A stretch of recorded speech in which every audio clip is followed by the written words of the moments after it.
अस्सलामुअलैकुम अज़ीज़ तलबा व तालिबात, मैं हूं शाबान जुनैद शाबान और आप देख रहे हैं मेरा यूट्यूब चैनल। अज़ीज़ तलबा व तालिबात, जैसा कि आपको मालूम है कि अब में उर्दू व इकबालियात के इम्तहानात हो रहे हैं और कल जो है वो उर्दू सहाफ़त का पेपर है। उसके बारे में मैं आपको अहम सवालात और गेस जो है वो बतलाता हूँ। आपको मालूम है कि जितने भी पेपर्स हुए अभी तक उनके मैंने जो गेस बताया आपको, तकरीबन 70 से 80% पेपर वही होता है जो मैं आपको बतलाता हूँ। इसी तरह इंशाल्लाह मैं आपको जो ये बतला रहा हूँ ये इंशाल्लाह 70 से 80% इसमें भी यही होगा। इसलिए आप इसको तैयार कर लें। मेरी गारंटी है कि इंशाल्लाह आपका पेपर बहुत ही आलीशान होगा, अच्छा होगा। मैं बतलाता हूँ आपको इससे कबल, अगर आप मेरे चैनल पर नए हैं तो मेरे चैनल को सब्सक्राइब भी कर लीजिए और घंटी के बटन को भी दबा दीजिए ताकि मेरी आने वाली वीडियोस सबसे पहले आप तक पहुँच सकें। तो मैं आपको बतलाता हूँ कि सबसे पहले जो सवालात आने वाले हैं उनके बारे में, बाद में मैं आपको अगली वीडियो में इसका तरीक़ेकार भी बताऊँगा कि कौन सा सवाल कैसे हल करना है।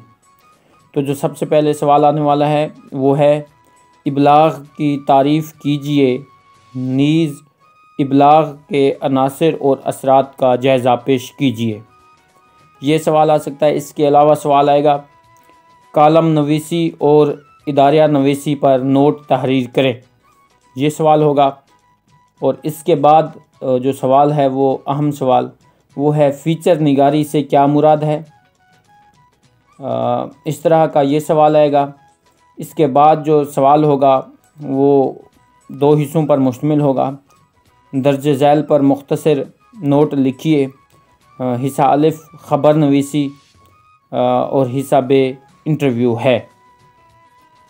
इसी तरह और सवाल होगा कि रेडियो की अफादियत पर तफसीली मज़मून कलम बंद करें।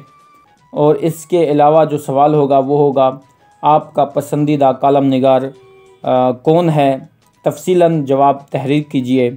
और अज़ीज़ तलबा व तालिबात, इसके अलावा जो है वो एक अंग्रेज़ी का पैराग्राफ आएगा जिसका आपने बामुहावरा जो है उर्दू में तर्जमा करना होगा। वो पैराग्राफ जो मुझे महसूस होता है या मालूम होता है वो कोरोना वायरस के अबाउट होगा। एक पैराग्राफ होगा जिसमें कोरोना वायरस के बारे में पूछा जाएगा या कोई भी हो सकता है। आपने उसके उर्दू में उसको ट्रांसलेट करना होगा। तो इसके मेरा मशवरा है कि कोई भी पैराग्राफ है आप उसको समझने की कोशिश कीजिए।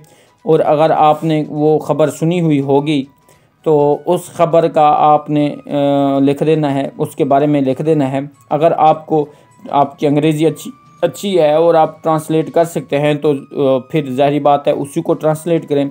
बासूरत दीगर आप जो उसके बारे में मालूम हो रहा है आपको, वो बामुहावरा आप लिखते हैं। उसमें कोई ये नहीं होता कि लफ्ज़ ब लफ्ज़ आपने तर्जमा करना है।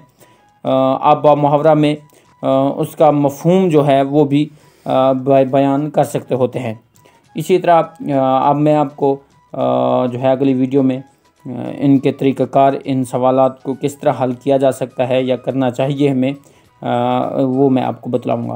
अगर आपने अभी तक मेरे चैनल को सब्सक्राइब नहीं किया तो आप मेरे चैनल को सब्सक्राइब कर लीजिए और घंटी के बटन को भी दबा दीजिए ताकि मेरी आने वाली वीडियो सबसे पहले आप तक पहुँच सके।